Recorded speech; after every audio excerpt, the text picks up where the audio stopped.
네, 안녕하세요 여러분들. 별별 한국사 중동세계사 담당하는 큰별쌤 최태성입니다. 역사는 최태성. 자, 여러분 지금부터 이제 새롭게 세계사, 근대사 시작합니다. 네, 여러분 준비됐죠 여러분들?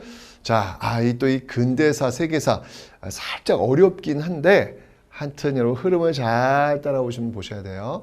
제일 중요한 축은 뭐냐면 바로 민주주의. 그리고 자본주의. 그러니까 지금 우리가 살고 있는 이 시대가 어떻게 만들어졌는지 그 내용들을 여러분들이 저와 함께 따라오시면 됩니다.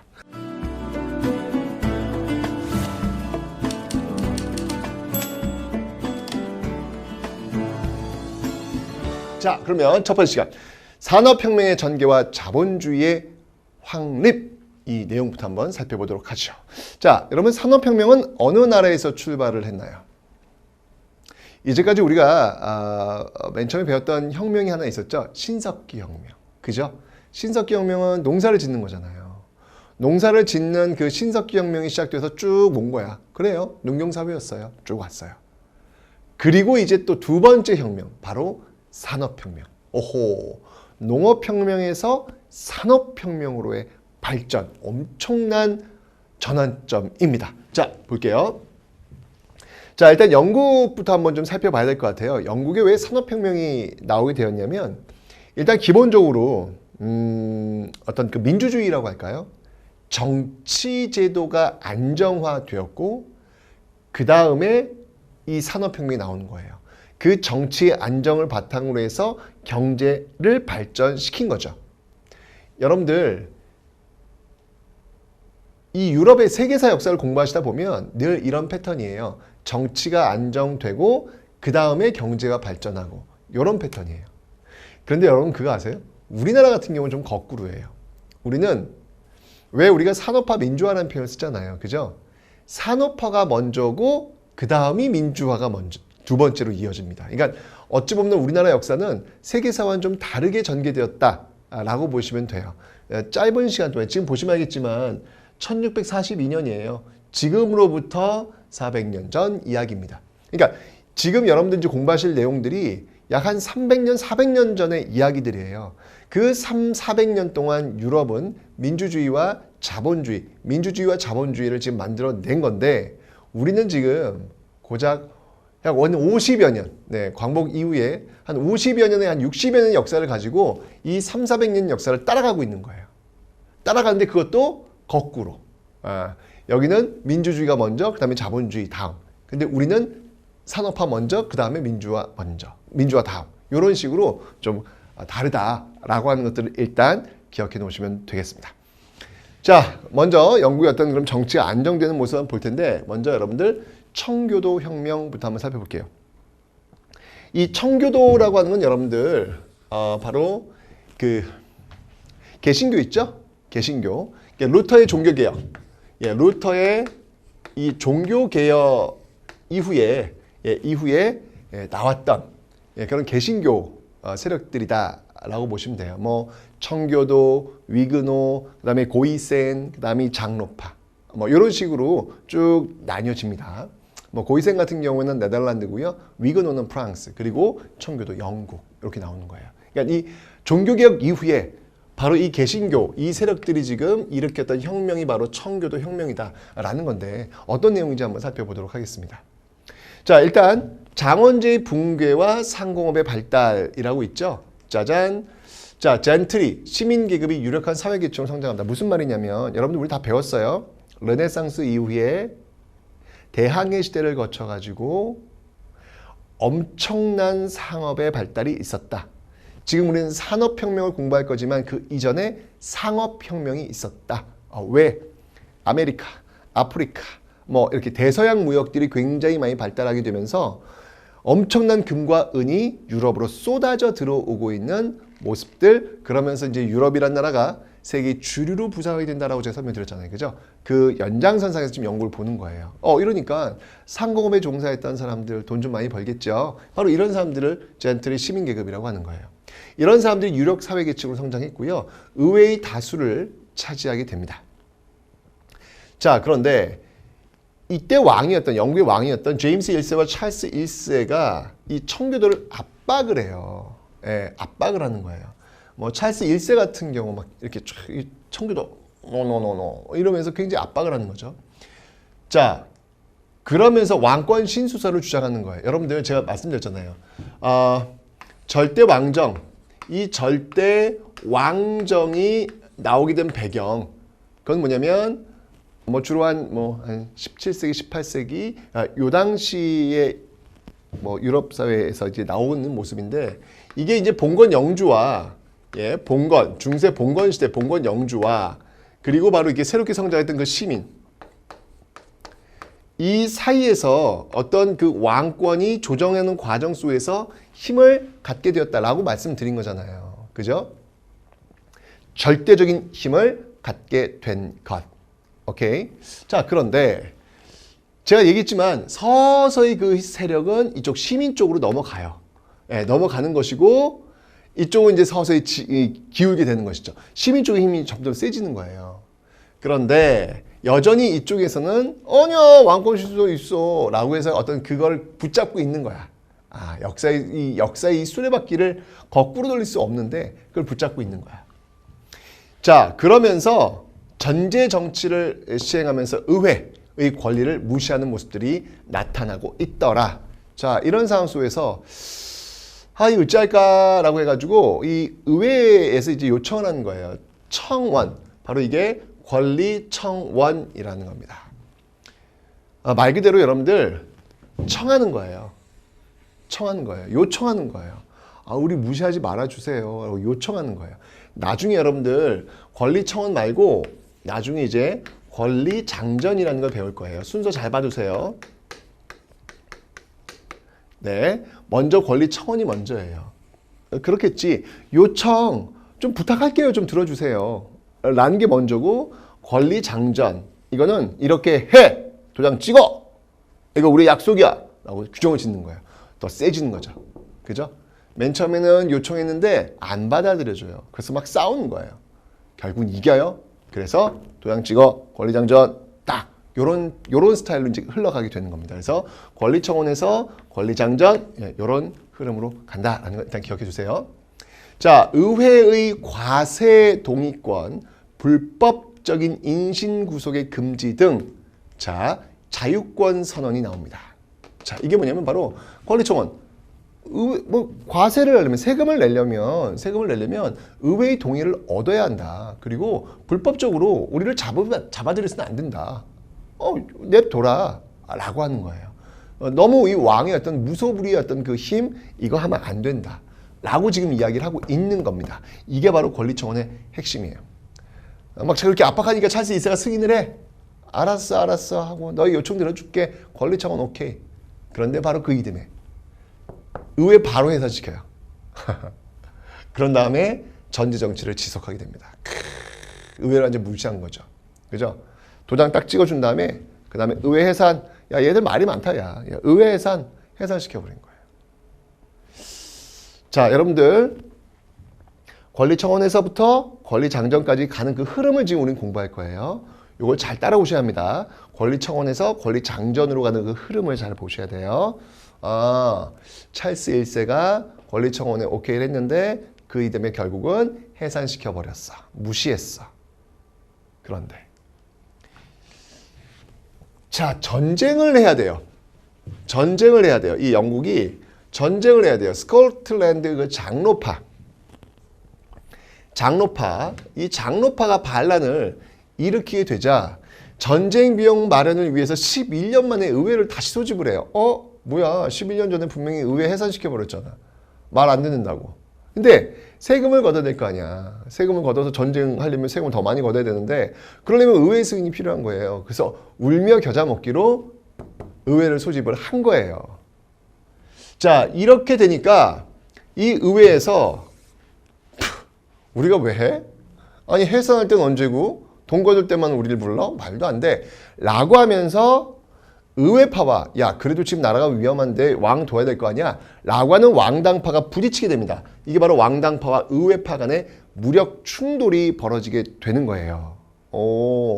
권리청원 찰스 1세에 도장 찍었는데 의회 해산시켰어. 11년 만에 전쟁한다고 다시 소집했어. 웃겨. 라고 하면서 왕당파와 의회파가 부딪히게 되는 거죠. 자, 이 의회파를 이끌었던 인물이 바로 크롬웰. 이 크롬웰이 이끄는 의회파가 승리하게 됩니다. 의회파가 승리하게 됩니다. 자, 어떤 일이 벌어졌을까요? 찰스 1세의 목을 자릅니다. 와, 야, 이게 바로 영국의 청교도 혁명이라고 하는 겁니다. 의회파가 승리를 한 거죠. 그러면서 공화정이 수립이 돼요. 자, 여러분들 잘 보세요. 찰스 1세가 처형되었고 공화정이 수립되었습니다. 자, 여러분들 이 정치 체제에 대한 설명을 다시 한번 해드릴게요. 공화정은 어떤 거냐면 여러분들 왕이 없죠. 예. 민이 대표를 뽑아서 그 대표에게 권력을 맡기는 구조예요. 지금 우리가 Republic of Korea, 지금 우리나라가 마찬가지로 5년마다 대통령을 뽑아가지고 그 대통령의 권력을 행사하도록 해주는 체제가 바로 공화국이에요. 이런 시스템을 공화정이라고 그래요. 왕이 없어요. 그죠? 전제정은 왕이 있죠. 왕이 곧 법이다 마찬가지인 그런 개념이에요. 입헌군주정은 뭐냐면 왕은 있어요. 하지만 왕의 실권은 없어요. 이런 시스템. 왕 역시 법의 제약을 받아야 합니다. 법의 제한을 받는 시스템을 입헌군주정이라고 하는 거예요. 그래서 전제정과 공화정이 있는데 전제정은 다시 입헌군주정과 전제군주정으로 나뉠 수 있다는 얘기예요. 전제군주정은 왕권이 강하고요. 입헌군주정은 왕권이 약해요. 하지만 왕은 둘 다 있다는 거예요. 공통점. 하지만 공화정 같은 경우에는 왕이 존재하지 않습니다. 이런 시스템. 이 청교도혁명의 결과 크롬웰에 의해서 찰스 1세가 죽었죠. 왕 없잖아. 그러니까 공화정을 수립하게 되는 것이다. 크롬웰의 독재체제, 호국경. 일종의 지금으로 본다면 대통령이 되는 거죠. 호국경에 취임해서요. 바로 항해법을 제정합니다. 자, 이 항해법 중요합니다. 이 크롬웰이 뭘 했는지를 잘 보셔야 되는데 그 중에 하나가 바로 항해법이라는 걸 제정해요. 이게 뭐냐면 영국에 들어오는 배, 모든 수입품의 어떤 그 배는 무조건 다 영국 배여야 한다. 그리고 영국인이 그 배를 움직여야 한다. 라고 하는 거예요. 이거 뭐냐면 일종의 보호무역이죠. 일종의 보호무역. 예, 즉 우리 영국 거를 좀 중시하겠다라고 하는 어떤 그런 정책주의라고 볼 수 있어요. 근데 이게 왜 중요하냐면 당시에 어떤 이런 그 배를 통해서 운송을 하면서 돈을 많이 버는 나라가 있었거든요. 그게 바로 에스파냐로부터 독립했던 네덜란드. 여러분들 기억나시죠? 에스파냐의 무적 함대가 그 엘리자베스 1세에 의해서 패배합니다. 이러면서 그 주도권이 바로 영국과 네덜란드로 넘어왔다고 설명드렸는데 영국과 네덜란드의 그 주도권 싸움에서 바로 이 크롬웰의 항해법이 시행되면서 영국이 주도권을 더 확보하게 되는 거예요. 네덜란드가 이것 때문에 휘청하게 되는 겁니다. 자, 이게 바로 항해법 제정이다. 뭐 이런 것들이 중상주의 정책. 중상주의는 기본적으로 보호무역이에요. 자국의 어떤 물산과 자국의 물자를 스스로 소비할 수 있도록 하는 것. 이게 바로 중상주의, 보호무역과 관련된 거거든요. 중상주의 정책들을 추진하면서 엄격한 금욕주의 정책 실시하고요. 아일랜드 원정까지 갑니다. 자, 이 크롬웰의 청교도혁명은 시험에 꼭 나오는 거예요, 여러분들. 나오는 건데 기본적으로 이 크롬웰 같은 경우에는 너무 금욕을 강요를 해요. 그러니까 예를 들면 일요일엔 쉬어야 된다. 안식일이니까 쉬어야 된다. 그래서 가게 문도 뭐 강제로 못 열게 하고 뭐 이런 어떤 기본적인 어떤 그 자유라고 할 수 있는 것들을 종교라고 하는 것들 다 차단한단 말이에요. 그러니까 사람들 얼마나 답답하겠어요. 뭐 솔직히 사람들한테 기본적인 욕망이라는 게 있잖아. 그 욕망을 구현하기 쉽지가 않은 거야. 그러니까 사람들이 하는 말, 야, 구관이 명관이다. 지금 찰스 1세 왕을 죽였잖아요. 그리고 이 크롬웰의 공화정이 들어선 거 아니야. 근데 금욕주의가 심하다고 사람들이 구관이 명관이다. 옛날 왕이 났다. 라고 하는 거예요. 오케이, 이런 어떤 그 흐름들. 자, 일단 여러분들 시험에 나올 거 알려드릴게요. 공화정. 이 청교도혁명 결과 찰스 1세가 처형되었고요. 공화정이 수립되었고요. 그리고 크롬웰 들어왔습니다. 크롬웰은 항해법. 완전 중요해요. 이거 중요해요. 크롬웰 하면 항해법이에요. 꼭 기억하세요. 크롬웰 하면 항해법, 그리고 엄격한 금욕주의. 반드시 기억하십시오. 아시죠? 뭐 항해법이라고 하는 게 이제 중상주에 연결되는 거기 때문에 이건 그냥 연상해서 이해를 하시면 되겠습니다. 오케이? 크로멜, 공화정, 항해법, 청교도 혁명이었습니다. 오케이? 자, 이러면서 크로멜이 죽고 나니까 사람들이 싫어 이거 공화정 싫어 라고 해가지고 다시 왕정 복고, 왕정 복고로 오는 거예요. 왕정 복고로 오는 거예요. 지금요. 다시 이제 왕정으로 돌아온다는 얘기예요. 그래서 찰스 1세는 처형당했잖아. 그래서 뒤를 이어서 찰스 2세와 제임스 2세가 다시 오고 카톨릭, 국교죠, 국교. 그죠? 그 카톨릭을 부활을 시키려고 해요. 그러면서 이제 다시 전제 정치 강화하려고 하는 거야. 그러니까 역사라고 하는 게 이렇게 비슷한 모습이 반복돼요. 예, 비슷한 모습들이 이렇게 하나씩 반복되는 그런 모습들이 있는데 참 이런 거 보면서 야, 우리도 참 비슷한 것 같아요. 우리가 애써 뽑아놓은 정부가 있으면 시간이 흘러가면 그 정부에 대한 실증이 나. 그래서 예전 정부가 더 낫다라고 하는 사람들도 있잖아요. 여기에 딱 그런 거예요. 왕정이 있었어. 청교도 혁명에서 왕정을 폐지하고 공화정 됐어. 아니야. 그래도 다시 왕정으로 가. 왕정 복구했어. 그런데 아니야 이거 아닌 것 같아. 이제 이런 식으로 나온단 말이에요. 자, 그래서 전제 정치를 강화하자. 이 의회에서 있을 수 없는 일이야. 심사법. 이게 뭐냐면 지금 영국은 여러분들 종교개혁에 의해서 국교회가 들어섰잖아요. 그죠? 네, 국교회. 헨리 8세에 의해서 이 국교회가 이제 들어왔는데 이 국교회 출신이 아닌 카톨릭 출신들이 심사하겠다는 얘기예요. 뭘 심사하냐면 카톨릭 출신들이 관직에 올라오는 거 이거 못하도록.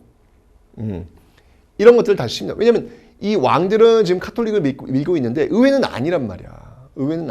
국교 쪽이란 말이야. 예, 그래서 이런 것들을 의회가 좀 심사하겠다.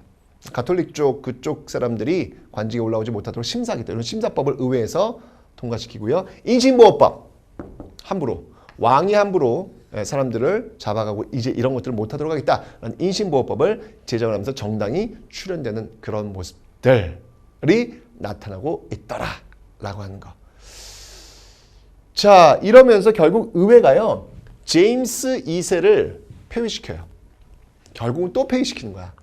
그리고 메리와 윌리엄 3세를 공동 왕으로 추대합니다. 자, 보세요. 메리와 윌리엄 3세를 누가 추대한 거예요? 의회가 추대한 거예요. 의회가. 왜? 제임스 2세가 말을 안 들어. 말을 안 들으니까 결국은 딱 폐위시키고요. 바로 메리와 윌리엄 3세를 공동 왕으로 추대하고 이들에게 무엇을? 권리 장전을 승인토록 합니다. 도장 찍어! 의회의 입법 권한과 과세 승인 권한 등을 확인한 것이 바로 권리 장전이에요. 자, 제가 아까 설명드렸지만 권리 청원부터 권리 장전의 그 흐름을 잘 보셔야 돼요. 자, 권리 청원 딱 나왔습니다. 권리 청원이 나오는 배경 여러분 뭔지 아시죠? 예, 제임스 1세, 찰스 1세로 이어진 전정치. 찰스 1세 도장 찍었어요. 알았어. 그런데 그 이듬해 딱 의회를 해산시켰죠. 전쟁을 해야 돼요. 다시 의회를 소집했습니다. 자, 의회 소집 과정 속에서 의회파와 왕당파 간에 빵! 한 방 붙었네. 이게 바로 크로멜의 의회파 승리로 끝났던 청교도 혁명. 찰스 1세 딱 죽었죠. 그리고 크로멜의 공화정. 금욕주의로 나온 거예요. 항해법 시행하면서. 너무 무서워. 다시 왕정이 복구됐어요. 다시 왕정이 복구되었는데 이 왕정 찰스 2세와 제임스 2세가 또 전쟁치 펼치는 거예요. 의회가 제임스를 딱 잘랐죠. 그리고 이제 메리와 윌리엄 3세를 의회가 딱 앉힌 거야. 앉히고 나서 도장 찍으시오. 라고 해서 나온 게 바로 권리 장전이더라. 라고 하는 거. 그러니까 이게 1600년대, 즉 17세기에 권리 청원과 권리 장전이 승인되었는데 이렇게 여기선 여러분들 권리장전이 승인되는 과정 속에서는요. 피를 보지 않았어요. 아까 청교도 혁명에서는 여러분 피를 봤죠. 그죠? 찰스 1세가 목이 잘려 죽었잖아요. 그죠? 그럼 피를 봤는데 청교도는 피를 봤는데 여기선 피를 보지 않아요. 그래서 이걸 뭐라고 하면 피를 보지 않은 순순히 이루어졌다라고 해가지고 명예혁명이다라고 하는 겁니다. 여러분들, 그러니까 영국에서는요. 청교도 혁명과 명예혁명으로 이어지는 요 흐름, 요 흐름들을 여러분 잘 이해하셔야 되는 거예요. 청교도혁명이 있기까지에는 권리청원, 그죠? 권리청원이라는 게 또 있었고, 그리고 명예혁명은 바로 권리장전과 함께 연결될 수 있는 그런 부분들이 되는 거죠. 완전 중요해. 그리고 이 청교도혁명에서는 여러분들 어떤 시스템? 바로 공화정, 그죠? 크로메렉, 이 공화정 시스템이 도입되었었다라고 하는 거. 요 흐름을 반드시 여러분들 기억하고 계셔야 돼요. 이게 다 모두 다 17세기. 17세기 지금 나타나고 있는 그런 흐름들이다라는 거. 시험에 나오는 거니까 여러분들 중요한 내용들 반드시 기억하셔야 합니다. 됐죠? 자, 이러면서 권리청원과 권리장전에 나오는 그 흐름을 여러분들이 기억하신 겁니다. 오케이? 좋습니다. 자, 영국의 명예혁명까지 봤고요. 자, 그 결과를 한번 봅시다. 결과. 자, 이러면서 바로 입헌군주제가 확립된 거예요. 입헌군주제. 헌법에 의해 군주의 권력이 제한되더라. 그리고 18세기로 넘어가면요. 내각 책임제가 시작되죠. 국왕은 군림하나 통치하지 않는다는 전통이 확립돼요. 이때 이제 내각 책임제가 되었던 배경이 뭐냐면 이때 왕이 독일에서 와요. 그 앞에 있었던 이 메리 윌리엄 이게 쭉 이어지면서 이게 대가 딱 끊겨요. 그러면서 이제 독일에서 와요. 오는데 중요한 건 뭐냐면 영어를 못해. 독일 사람이다 보니까. 그래서 나는 그냥 여기 앉아 있을 테니까 너희들이 알아서 해. 라고 해서 이제 내각 책임제 나오는 또 그런 배경도 돼요. 네. 그러면서 이제 국왕은 군림하나 통치하지 않는다는 전통이 확립되었다. 바로 이러면서 대영 제국이 성립되고 있다라고 하는 거. 자, 여러분들 지금 보시니까 전제군주정에서 공화정에서 그리고 입헌군주정, 그죠? 입헌군주정 그리고 내각 책임제. 요렇게 오는 요게 시스템이 변하잖아요, 지금. 요 입헌군주정은 여러분들 지금의 영국까지도 이어지고 있죠. 영국에 지금 여왕이 있잖아요. 엘리자베스 여왕이 있는데 아무런 실권 없습니다. 그죠? 네. 입헌군주정, 내각 책임제가 지금 시행되고 있는 거예요. 이게 지금 여기서 정해진 게 지금까지도 몇백 년 동안 이어져 오면서 연결되고 있더라라고 하는 거. 다시 한번 이 공화정이 시행된 그 배경은 뭐였죠, 여러분들? 이게 바로 청교도혁명. 맞죠? 입헌군주정이 시행된 배경은 뭐였죠, 여러분들? 이게 바로 명예혁명. 이렇게 연결되고 있는 그 연결고리들 흐름들을 다시 한번 여러분들이 잘 정리를 해 놓으셔야 되겠습니다.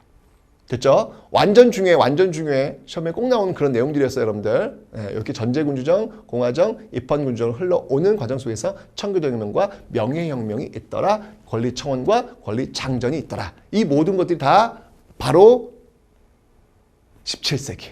17세기에 지금 이루어지고 있더라. 이렇게 해서 17세기에 영국의 어떤 정치가 딱 안정되고 18세기에 이제 산업혁명으로 들어가는 거예요. 그러니까 영국의 어떤 혁명을 보면 여러분들 이렇게 되는 것이죠. 바로 청교도혁명, 명예혁명, 산업혁명. 이런 식으로 여러분들 흘러오는 거예요. 정적인 안정, 그 다음이 경제발전. 이렇게 나온다는 것을 봐두시면 되겠습니다. 자, 이제 산업혁명 볼게요. 산업혁명은 어렵지 않습니다. 그냥 쭉쭉 읽어보시면 돼요. 자, 음이 기계의 발명과 기술 혁신을 통해 생산량이 급증하면서 나타난 경제사회 구조의 변화를 이야기하는 것입니다. 다시 한번 얘기지만 정치가 안정되었고 이제 경제가 발전하는 거예요. 자, 명예혁명 이후 정치사회적인 안정, 중산층의 경제활동 자유, 상공업의 발달로 자본이 축적되고 있다. 특히 모직물 공업이 발달하고 있더라. 자, 여러분들 모직물은 모직물은 주로 어떤 옷을 만들까요? 여러분 입고 있는 교복. 네, 그 교복이에요. 교복 안감을 이렇게 보시면 택이 있을 거예요. 거기 보시면 모직 몇 %가 들어가 있을 겁니다. 그러면 그 모직은 뭘로 만들까요, 여러분들? 양털이에요. 예, 여러분들 입고 있는 그 교복이 그 대부분 양털로 만든 겁니다. 예, 그래서 교복이 좀 비싸. 그래서 면이 아니기 때문에 모직물이 대부분이기 때문에 양털로 만든 거기 때문에 대부분 비싸요. 예. 이 모직물이 굉장히 많이 발전하는 어떤 그런 모습들이 보이고 있더라라는 거, 여기 배경이에요. 자, 풍부하고 값싼 노동력, 바로 인클로저 운동으로 토지 잃은 농민들이 도시로 이동하고 있습니다. 인클로저 운동이라고 하는 건 뭐냐면 이렇게 말 그대로 이게 벽을 치는 거예요. 벽을 딱 치는 거예요. 1차 인클로저 운동 같은 경우는 예전에 절대왕정 시대 엘리자베스 1세 때 이때 이제 그 양이 사람을 잡아먹는다라고 이야기를 했었거든요. 즉 왜냐면 모직업이 이제 발달하니까 양을 많이 키워야 되는 거예요. 그래서 농토에서 사람을 쫓아내고 양을 키우는 목장을 만든 거죠. 이걸 1차 인클로저 운동이라고 해요. 2차 인클로저 운동 같은 경우에는 이제 농업 생산량이 굉장히 증가하면서요. 한 사람이 넓은 토지를 경작하게 되는 것이죠. 그러니까 그 지역에서 일하고 있는 농민들이 또 쫓겨나가는 거예요. 이런 것들이 또 2차 인클로저 운동이라고 이야기할 수 있습니다. 어쨌건 중요한 건 농민들이 토지에서 떨어져 나오는 것, 이게 이제 인클로저 운동이라고 보시면 되는 거예요. 이게 이제 공통적인 내용들이에요. 자, 그러면 토지에서 떨어져 나온 농민들, 이게 무슨 말이냐면 여러분들 보세요. 신석혁명이라고 하는 것은 기본적으로 사람이 토지에 묶여 있는 겁니다. 그러면서 정착생활을 하는 거잖아요. 그죠? 이제 산업혁명이라고 하는 건 뭐냐면 바로 그 신석기혁명 이후로 이 토지에 묶여 있었던 그 농민들이 이제 토지에 떨어져 나오는 거예요. 이게 산업혁명이에요. 그럼 토지에 떨어져 나오는 사람들이 어디로 가? 바로 그 사람들이 노동자가 되는 거예요. 여러분들 자본주의 사회의 양대축은 뭐냐면 그 돈을 대는 자본과 그 돈을 대서 만든 어떤 그런 곳에 생산물을 만들어내는 노동자가 있어야 돼요. 그 자본가와 노동자가 양대축이야. 근데 지금 자본은 축적되고 있어. 돈이 좀 많아지고 있어요. 자본 축적됐단 말이에요. 근데 문제는 뭐냐면 노동이 있어야 될 거 아니야. 이 노동자들이 어디서 구성되었다? 토지에서 떨어져 나오면서 구성이 되고 있다는 이야기예요. 자, 석탄, 철광석 등의 자원 풍부했습니다. 영국은요. 도로 운하가 건설됐고요. 넓은 해외 식민지, 원료 공급지와 상품 판매 시장을 확보하고 있는 아주 유리한 이 산업혁명의 어떤 그 배경들이 물건을 만들면 팔 데가 많은 거예요. 만들기만 하면 돼. 사람이 부족해. 막 이런 식으로 해서 막 하루 종일 공장의 기계가 돌아가는 어떤 그런 모습들을 떠올리시면 되는 거예요. 왜? 판매할 때가 너무 많아. 세계가 다 시장이야. 돈은 엄청 벌어. 이러면서 영국의 산업혁명 결과 영국이 쭉쭉쭉쭉 해가 지지 않는 나라로 성장할 수 있는 그런 배경이 되는 겁니다. 자, 먼저 면직물. 자, 모직물에서 이제 면직물로 넘어와요. 자, 대량 생산을 위한 기술이 발달됐고요. 나눔복, 이건 자동으로 배를 짜는 기계, 그리고 방적기, 실을 뽑아내는 기계, 그리고 방직기, 실로 직물을 짜는 기계. 방적에서 실을 뽑아내, 그 실로 쭉쭉쭉쭉쭉쭉 만든 게 이제 방직기라는 얘기예요. 뭐 방적기 뭐 이런 것들 구체적으로 외울 필요는 없고요. 이런 기계들이 대량으로 자동으로 기계화돼서 돌아간다는 것. 그러면서 대량으로 물건들을 빠르게 만들어낸다는 것. 이게 바로 산업혁명 중요한 거죠. 규격화된다는 거예요. 옛날에는 수공업이었거든. 수공업이니까 빗돌 할 수도 있는데 이젠 기계가기 때문에 딱 일정하게 딱 규격화되어서 아주 정한 시간에 따다다닥 대량으로 만들어지고 있는 게 바로 산업혁명의 특징이 되는 것이죠. 게다가 그렇게 빠르게 물건을 만들어내는 데 있어가지고 결정적 역할을 했던 게 바로 증기기관. 제임스 와트가 개량했죠. 증기기관을 모든 기계 동력원으로 사용을 하고 있습니다. 즉 석탄을 딱 대면요, 그 증기에 의해서 이게 막 모터가 돌아가듯이, 그죠? 축축축 빨빨빨 돌아가면서 기계가 빨빨 움직이는 거예요. 이러면서 공장제 기계 공업으로 발달했고요. 제철 석탄 산업은 자연스럽게 발달할 수밖에 없겠죠. 자, 이 증기기관의 발달은요, 이렇게 공장제 기계 공업뿐만 아니라 교통과 통신을 발달해줍니다. 교통, 증기선, 증기기관차 이 발명, 빠르게 먼 거리를 갈 수 있는 통신, 유선 전신과 그리고 전화가 드디어 이때 발명이 되는 거예요. 예, 시장의 확대와 세계 교역량의 증가. 무슨 말이냐면 이 전신과 전화의 발달이라고 하는 건 뭐냐면 세계를 하나로 엮어줄 수 있는 그런 네트워크를 만들어낸다는 이야기예요. 옛날엔 그게 안 됐거든. 그런데 이제 딱 전화해서 또는 전신해가지고 야, 거기에 뭐가 필요해? 알았어, 물건 보낼게. 빠르게 대량으로 만들어낸 물건들을 빠르게 소비할 수 있는 그런 시장과의 연결고리가 훨씬 더 쉬워졌다는 얘기죠. 이제 물건 만드는 사람들, 그 자본가들은요, 돈 벌 일만 남은 거예요. 정말 떼돈을 벌 수 있는 그런 기회가 완성되고 있더라라는 것이죠. 이게 바로 산업혁명 결과예요. 자, 막산 18세기 후반에는요, 영국이 주도했고요. 19세기 전반 프랑스와 벨기에, 19세기 중반에는 미국과 독일, 19세기 후반에 또 일본과 러시아가 이렇게 산업혁명이 확산되고 있습니다. 19세기 후반에 이제 일본의 또 이 산업혁명, 이게 또 이제 우리랑 또 연결되는 거죠. 오케이. 영국이 많은 식민지를 가지면서 그렇게 시장들을 확보했듯이 일본도 역시 마찬가지고 산업혁명을 통해서 우리 어떤 식민지 같은 조선 같은 식민지를 필요로 했던 것입니다. 자, 그 산업혁명의 결과를 볼게요. 자, 먼저 공장제 기계공업이 발달합니다. 대량 생산이 가능해 생산의 비약적 증대가 이루어진 것이죠. 이게 지금 뭐 공장에서 말이죠. 기계가 막 돌아가면서 물건을 엄청나게 만들어내는 이런 모습들이 지금 나타나고 있고요. 사회 구조의 변화, 도시 중심의 산업사회로 변화하고요. 제철업, 금융업이 발전하는 도시인구 증가하고 공업도시가 증가했다. 이건 지금도 마찬가지예요. 우리나라도 역시 마찬가지로 1960, 70년대 그 산업화 시대를 거치면서 이촌향도, 농촌에 있는 사람들 다 도시로 왔잖아요. 지금 농촌에 지금 사람들이 비어 있잖아요. 지금요. 그죠? 이런 모습들이 지금 영국에서 나타나고 있더라라는 겁니다. 자, 산업혁명의 결과 사회주의, 자본주의 사회가 확립되었죠. 산업자본과 임금 노동자를 축으로 제가 얘기했죠. 자본, 돈을 대고 공장을 짓고 뭔가를 이렇게 자본을 대는 사람들과 거기서 일을 하는 노동자, 이 양대 축이에요. 자본과 노동, 이게 양대 축입니다. 애담 스미스의 바로 자유방임주의 촉이 자본주의를 이론적으로 뒷받침했죠. 이게 뭐냐면 시장을 건드리지 말라는 거예요. 예, 보이지 않는 손. 보이지 않는 손에 의해서 자연스럽게 가격이나 이런 것들은 결정되는 거니까 그냥 냅두라는 거예요. 냅두라는 거예요. 이게 바로 애담 스미스의 자유방임주의적인 경제 이론입니다. 초기엔 이랬죠. 그러니까 자본가들은 신난 거야. 국가가 규제를 하지 않아. 내가 돈을 얼마든지 벌어도 돼. 내가 노동자들을 막 고용해가지고 돈을 막 정말 산 만큼 벌어도 돼. 국가가 뭐라고 하지 않아. 냅두라는 거예요. 지금 이 당시 그랬다는 거예요.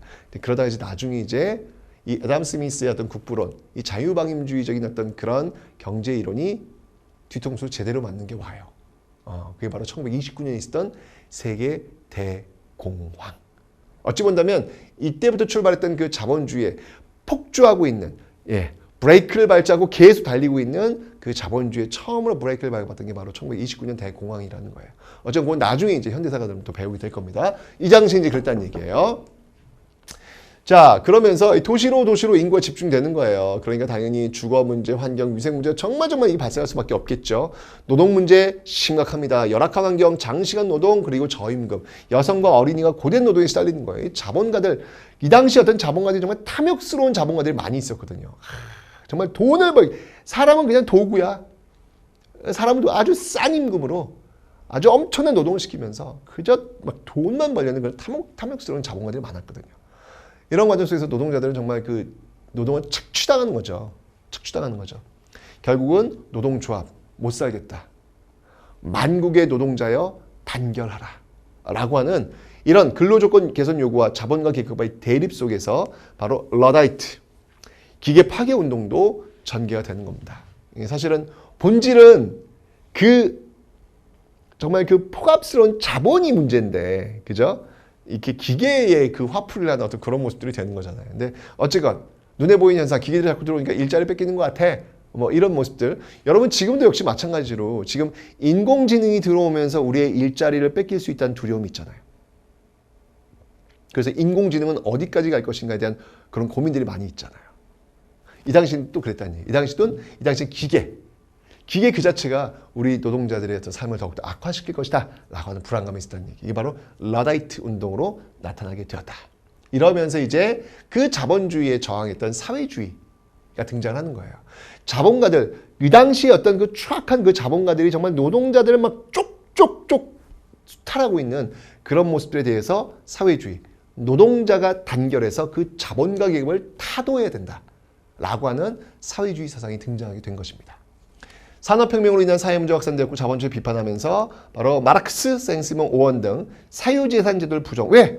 그 자본가들은 어마어마하게 돈을 많이 갖는데 노동자들은 정말 쥐꼬리만한 월급으로 하루 생계를 유지하기도 힘든단 말이에요.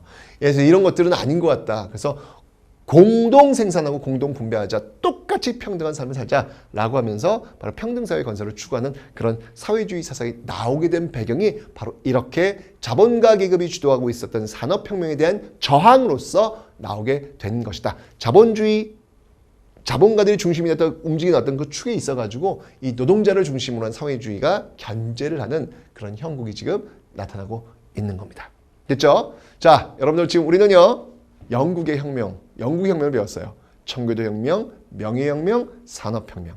영국은 이렇게 청교도혁명이 명예혁명처럼 이렇게 어떤 정치를 안정시키는 그런 모습들이 먼저 선행되었고요. 17세기에 선행되었고요. 18세기부터는 이렇게 산업혁명으로 이어지는 모습들을 지금 여러분들이 확인하고 계신 겁니다. 이 흐름들을 잘 기억하시면 되겠습니다. 자, 그러면 이와 관련된 별 채우기 갑니다.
네. 자, 이렇게 해서 이제 영국을 한번 살펴봤고요. 다음 시간에 이제 프랑스입니다. 프랑스는 또 과연 그 옆에 있었던 프랑스는 또 어떤 모습으로 우리에게 다가올지. 여러분들 하여튼 이게 굉장히 비슷한 패턴으로 가거든요. 프랑스의 모습 다음 시간에 보도록 하겠습니다.